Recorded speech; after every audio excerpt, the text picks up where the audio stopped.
Hey,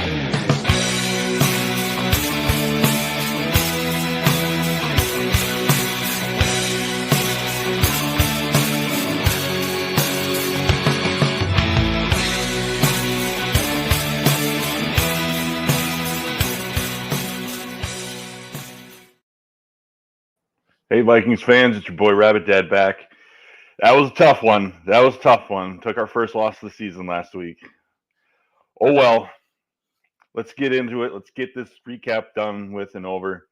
So the Vikings lost their first game of the season on Sunday against the Lions at home, 31-29. Yeah, it was, I'm not super mad or upset about it. It was a really good game to watch. It was back and forth like we knew it was going to be. Vikings got up by 10 and they were down by 11, and then they came back and they were down by 11, and then they took the lead and just like one more first down or, making that 2-point conversion could have changed a lot of things in the game. Didn't happen. Vikings lost. We're still 5-1. We're still tied for the best record in the NFC, the entire NFC. And now we got to get ready for a short week. A couple things I want to also note on from the last game is the Vikings didn't get enough pressure. They got 4 sacks in there, but there was too many times where Goff had too much time in the pocket. So I think it's just got to be in a situation like that against a good offensive line who's got the ability to dump it out really quick. They have to push the pressure nozzle to full, or at least more than they did last week. Just make them work for it. Tire out those offensive linemen because we got quick guys who can get around and make them hurt. So, but the defense overall, you give up 31 points. It's not great, but they still had 4 sacks. They still hit the quarterback 7 times. Technically, there was 3 forced fumbles in the game. One of them was a touchdown for us. That was awesome. They're still showing all that versatility, and with those multiple guys and playing 90 or 100% of the snaps on the defensive side. It's only a few, so it's nice that there's still enough guys getting time off the bench and to spell the starters to get their turn, make a play. It's just the versatility over and over again is all. I will hammer that point home every darn week. The big thing that killed us there was, we talked about Amon-Ra St. Brown last week. He had 8 catches for 112 yards and a score. He pretty much torched Byron Murphy every chance he had. Luckily, it wasn't more times. But yeah, those are the issues. But let's get into some of the positives, some more of the positives of the defensive personnel. Van Ginkel was a beast again. 2 sacks, 6 solo tackles. Pace, his first game back at 100%, played every single defensive snap, 10 tackles, and he had that fumble recovery for a touchdown.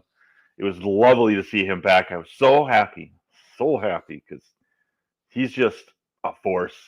And it makes up, and he alone, his intensity and his drive makes up for the fact that we didn't have Blake Cashman this week. And we likely won't have Blake Cashman again for Thursday. But Harrison Smith still getting it done out there, being a presence. Didn't show up a lot on the stat card, but he was in there for every defensive play, and he's still all over the place. Grenard had another sack.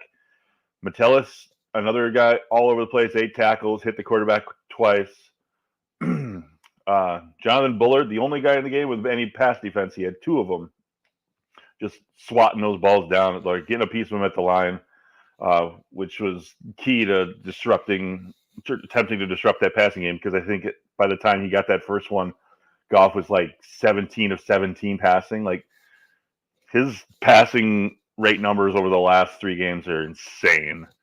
Like, teams need to find a way to mess him up. But and then the other point I want to say is about the secondary, the guys covering the wide receivers. Other than Amon-Ra St. Brown, the Lions wide receivers totaled 6 catches for 60 yards. I mean, it's Gilmore and Griffin doing their thing out there. It was, the Vikings did everything they could on defense, and it just wasn't quite enough. Maybe having Cashman would have been that extra little bit, just had that one more chaos creator in the middle. But I don't know. We'll see again later in the season when we go to Detroit, wreck their season, hopefully. All right, offensive side of the ball. Obviously, there's things they can work on. The offensive line did their thing for the most part. They did give up 4 sacks, but we had all 5 guys play all the snaps. It sounds like Dalton Reisner is going to be back and might get some playing time. He could spell one or both, either of the guards at any time. So that'll be, excuse me, that'll be nice to have that extra cog in case of emergency kind of thing. Or, if Ingram is struggling, maybe throw Reisner in for a series. If Brandell is struggling, same thing. Reisner's good. He's a good lineman. He's experienced. He's savvy. He was with the team last year. I like him as an offensive lineman overall. I don't know if he's going to supplant one of the other guys on the line, or they're just going to have maybe just wait and see kind of thing. I don't know.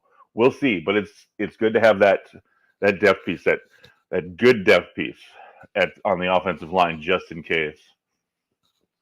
But also talking about some things from the last game that we got to take into account for the next one. Obviously, short week. The team basically gets 48 hours to prepare for the game. So not a lot of the physical stuff that they would usually be seeing leading up to a big game. I know Kevin O'Connell said there are no excuses. There's moral victories or BS or whatever. Probably didn't say it exactly like that, but you know what I mean.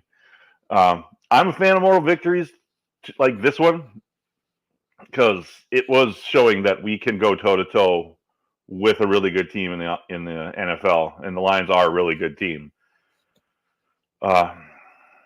It'll also be interesting now. We got Kevin O'Connell taking his team to face against his old head coach, because O'Connell was the offensive coordinator for the Rams when they won the Super Bowl, and then he came over here, and so it's kind of like a coach versus coach, teacher versus student. I'm pulling for the student, obviously. That's pretty much all I want to say there. But let's talk about some other players. Sam Darnold was good. 22 for 27, 259 in a score, had 1 interception. The one thing that I always am ready for whenever the Vikings lose is to hear from a chunk of the fan base like, oh, now I wish we had JJ because Sam Darnold just cost us the game. Like, no, he didn't. I need to say this to all Vikings fans out there, especially the ones who are just ready to light the torches and pull out the pitchforks. Darnold is good. We don't need to blame the loss on him. It was not his fault in any way, shape, or form. 2 mistakes he made in the entire game. One was that interception, and then the other one was that 3rd down conversion attempt at the end before we gave up the ball, where the Lions went down and scored 3. Just things are going to work out. We can't just blame it on the quarterback and expect to move on to the next one every week. We're not going to Nick Mullins anytime. We're not making a trade for somebody else. Nobody trades for quarterbacks during the season. Doesn't make sense. Okay, almost nobody does. But still, I still have full faith in Sam. Sammy's my boy. Ride or die. But yeah, another solid game from him. Aaron Jones from the backfield, 14 carries, 93 yards and a score, 3 catches for 23 yards. Not even at 100%, and he's still lighting it up. He did well better than I expected. So as long as he's 90%, he's gonna make it happen. He's gonna do things. He's self-proclaimed. He became the best overall running back in the NFL. Now, it's not to say he's like better runner than McCaffrey or better pass catcher than Barkley or better at this or better at that. he is really good at every single thing it requires to be a good running back in the NFL. He could pass block, he could catch, obviously. He can run, he's fast, he's spry, he's tough.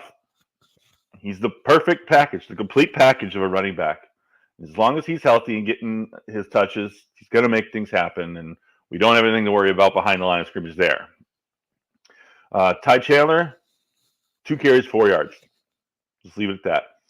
Akers didn't have any carries. He did return did take a couple of kickoff returns, but now with another week or another few days under the belt with the team again, he could possibly get some carries if need be. If we just, obviously on a short week, you don't want to overwork any of your players.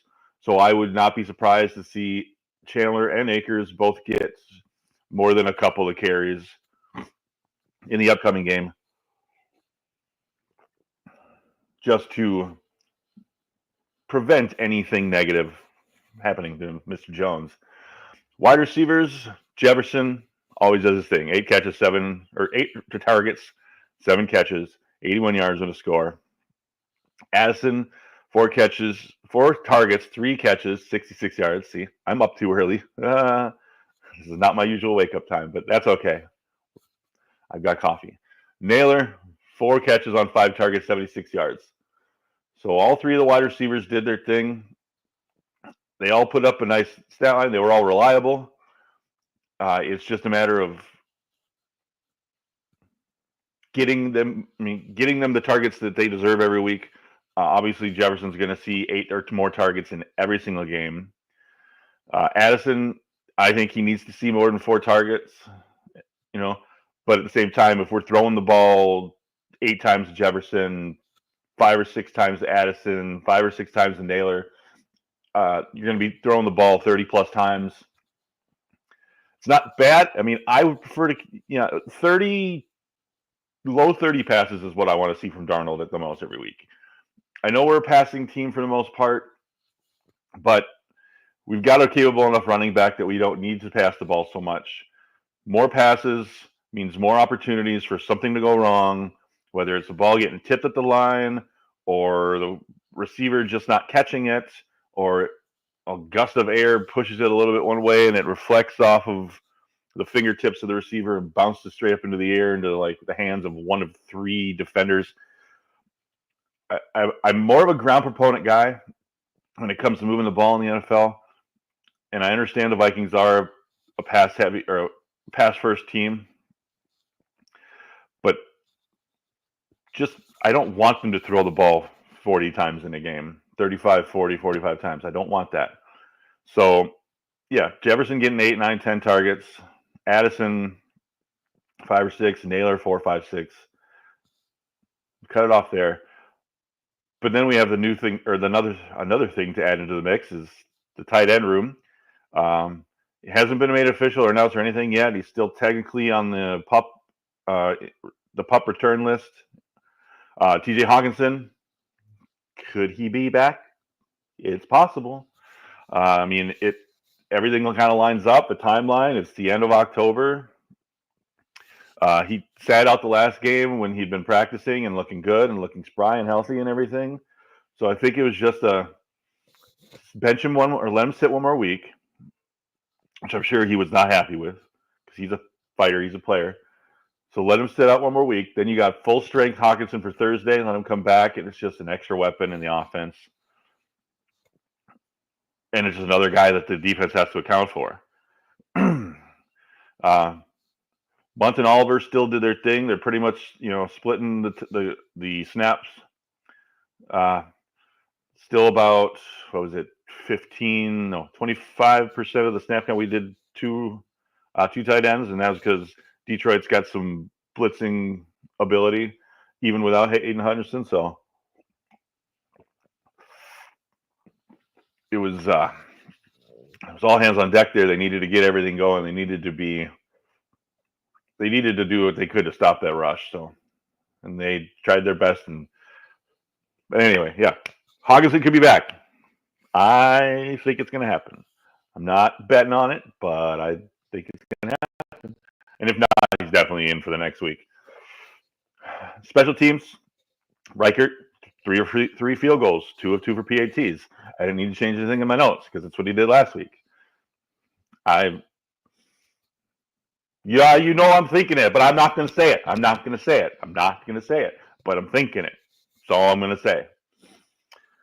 Wright, 3 punts, 145 yards, hit one for 60. Love that guy. Love that pudgy punter. Akers, he had 2 of the kickoff returns, 52 yards total. I think it was 27 and 25 yards respectively, or maybe it was the other way around.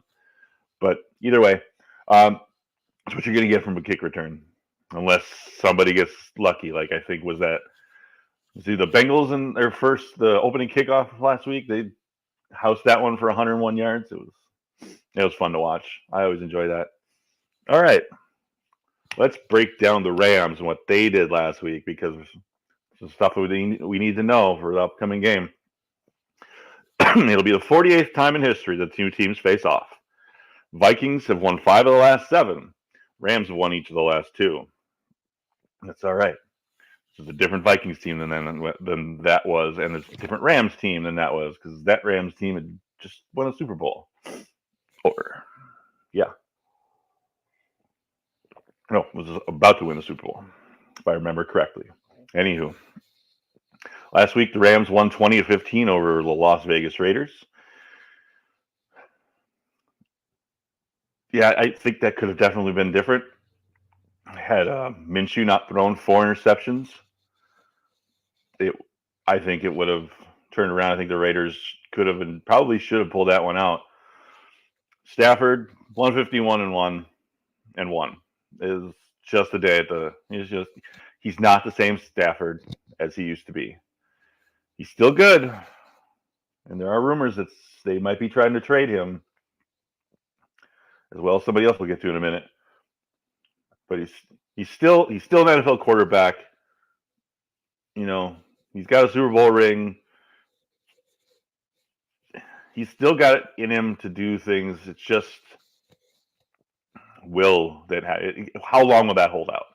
He's older. He's getting to the end of his career, the twilight of his career. But I think it's, I just hope we don't destroy him on Thursday. I hate seeing injuries, really, really do. But it's a thing that always happens. And I'm not, I should just, talk about it. It feels like I'm like manifesting something negative and I don't like it. It makes me feel icky. But anyways, just as long as he's not mobile in the pocket, never has been, never will be. So as long as we can get through that offensive line from time to time, pressure him a few times, hurry him, hit him, sack him, shouldn't be much of an issue. One of the issues on the offensive side for the Rams, at least as a Vikings fan, Kyren Williams, great running back, elite running back. He ran 21 times for 76 yards, scored twice last week. I don't see him scoring twice against the Vikings, but that 21 for 76 line, that's possible. Excuse me. 21 carries, 76 yards. It's not great rushing numbers overall, but Vikings are a really good run defense. The other thing is Kyren also has a little bit of pass catching ability, so he could see 2 or 3 catches, add another 20, 30 yards on top of his numbers total for the day. It's just he's him and then another guy, Colby Parkinson, are guys we're going to really have to watch in that game, because they're both the short range outlets for if the pocket collapses really fast, if somebody gets around and has to hurt, and Stafford, there's too many Fords. Stafford, he's good at getting that quick pass out if he needs to when he's getting in trouble. And Colby Parkinson, Kyren Williams, they both fit that mold to be there, available in the short range. And I like Colby Parkinson a lot as a pass catcher. I could see him have a nice day against the Vikings if, like I said, if that pocket collapses really fast and Stafford needs to get the ball out, Parkinson's right there, 5-6 yards downfield, if he's not covered up by a couple of linebackers. Wide receiver last week. The only ones really of note, Tutu Atwell had 5 catches for 51 yards, which is pretty short stat line for that many catches for that guy. He's the guy who can house any, like, he's fast enough. If he gets around one of those corners on the outside and Stafford's got enough time to launch it downfield, 2 catches it, he's gone. So there's probably going to be plenty of times where one of the safeties probably holds back a little bit. Maybe they have like a hybrid guy like, Metellus come up and maybe bump him a little bit off the line or something. But yeah, as long as we can keep him from getting loose downfield, shouldn't be an issue. Tyler Johnson, 7 targets, 44 catches for 57 yards. The former Minnesota Gopher, Skyuma. Love that guy. He's a piece of the offensive puzzle, the passing puzzle for the Rams. But his role might get delegated to 0 because Cooper Kupp might be back. I mean, right now, looks like Cooper Kupp is healthy and ready to play. And he's good. I mean, he's had 3 career games against the Vikings. He averages 13.4 yards per catch. And he's got games of 109 and 162 yards against the Minnesota Vikings. And those are actually his last 2 games against the Vikings. So it's going to be, and he plays a lot of the slots. So then we got Byron Murphy on him again. And, we saw what A.J. Brown did last week. The only thing that's going to, the biggest thing that could help that could stop that from happening would be if Cooper Kupp was traded in the next 24 hours. Now, there's talk that they're shopping Cooper Kupp. There's reports that come out that says they have been contacted or have contacted multiple other teams about trading Kupp for like a second round or something, maybe some kind of pick swap in there. I don't know. If he's not traded by the end of Wednesday, I don't think it's going to happen. But it could. I'm sure that some other teams looking at the trade like, oh, yeah, we totally want Cooper Kupp. But if you play him on Thursday, I don't know. I might have to take my offer back. So it's one of those interesting things because he's playing Thursday night.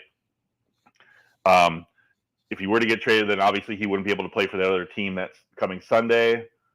Because players, they can't play an extra game. Also, see, the Rams had their bye, so that's not an issue either. I was trying to think back to when Ertz got traded to the Cardinals a bunch of years ago.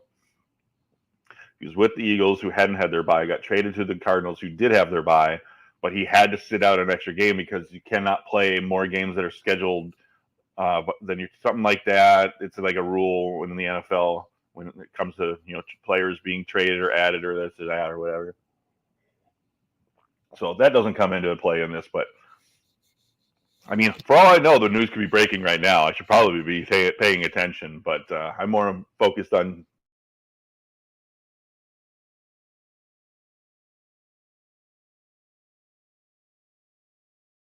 So he could also get traded. We don't know. We'll see. The defensive side of the ball for the Rams, they had 2 sacks last week against the Raiders. They had 3 interceptions. They hit the quarterback 10 times. They also scored a defensive touchdown off a fumble. They're currently allowing the 10th most yards per carry at 4.7 per carry, 12.4 yards per reception, which is the second most in the NFL. And they've also given up 10 receiving touchdowns.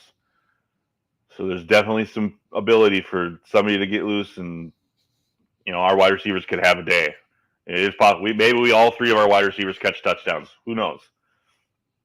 A couple players I want to highlight. First of all, Jared Verse. When he came to the pre-draft process this year, before we got drafted Dallas Turner, I was looking at these.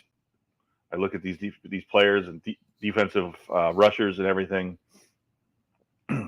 Jared Verse and Dallas Turner were like 1A and 1B. And I couldn't even tell you which one was 1A and 1B to me. They were the 2 top guys the entire defensive draft class that I was looking at, and I was like, oh gosh, it'd be really nice if the Vikings could draft one of them, but it's not going to happen. And then it happened.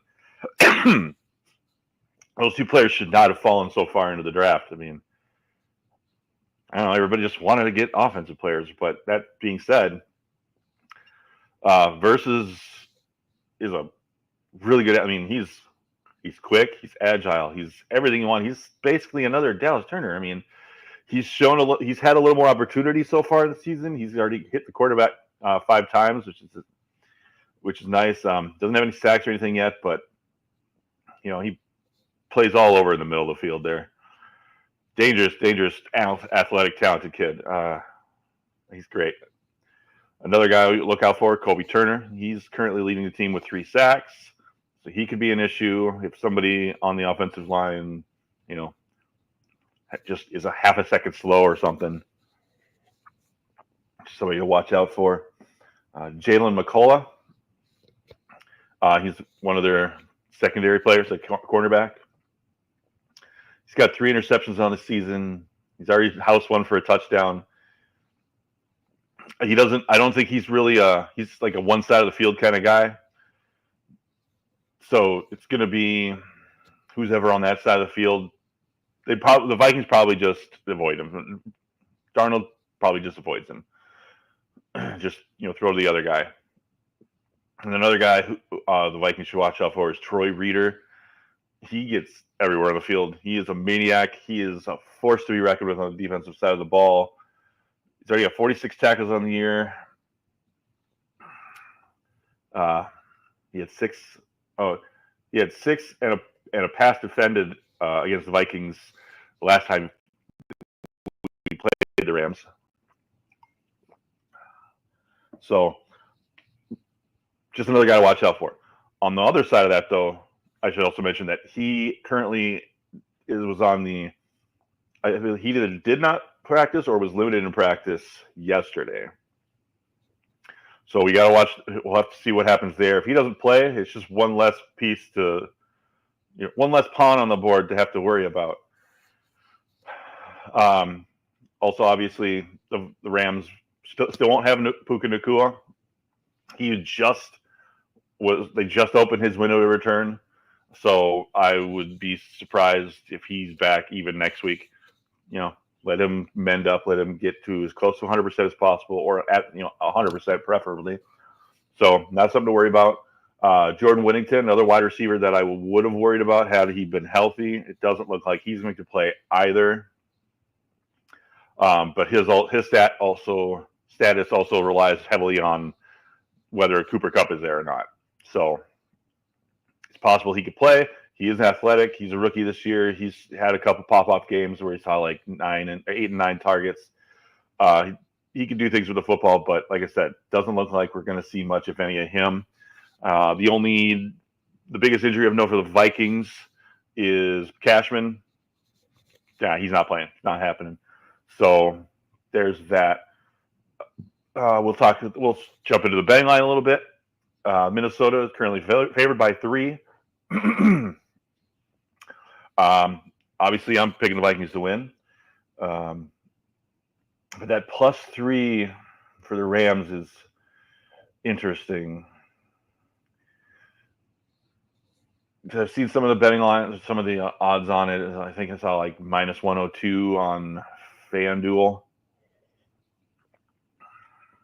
It makes me like, boy, I wish they would tick that up to a 3.5, because then I might take the spread and just assume the Vikings are going to win by, 2 or 3.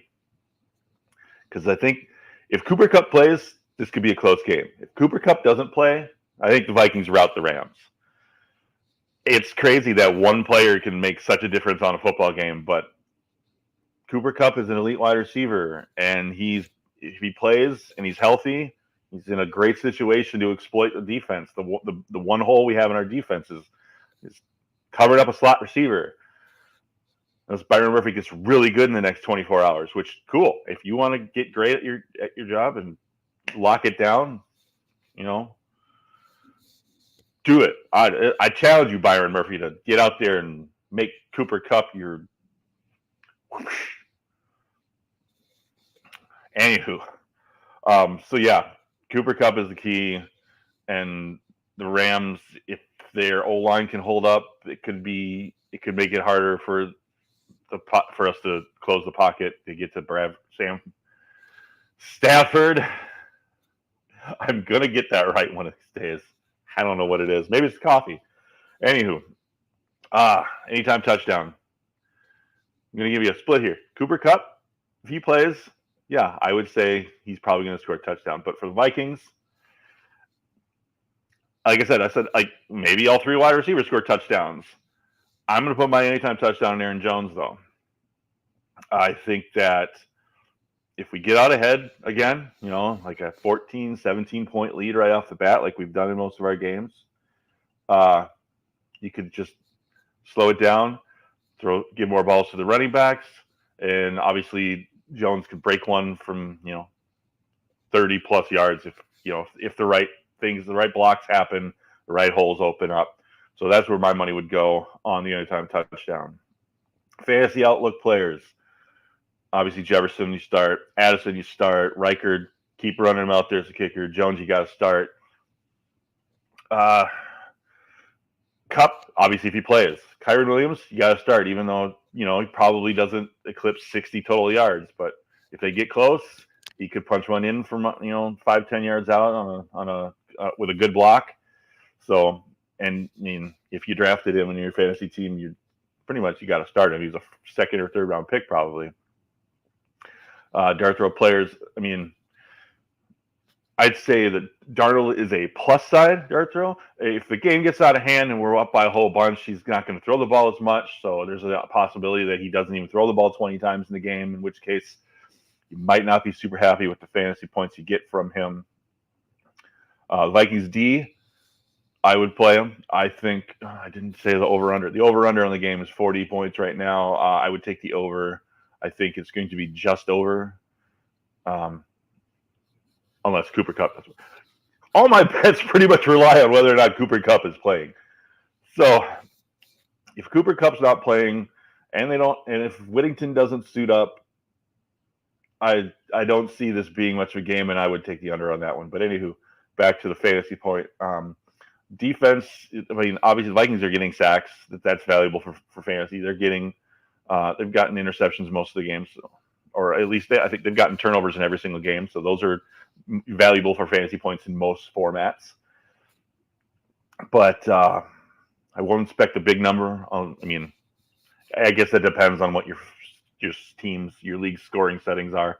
But overall, defense, you got him. You're going to play him probably. If Hawkinson plays, it means that they've got full confidence in his health and he's ready to come back. And I would throw him out there if you got him.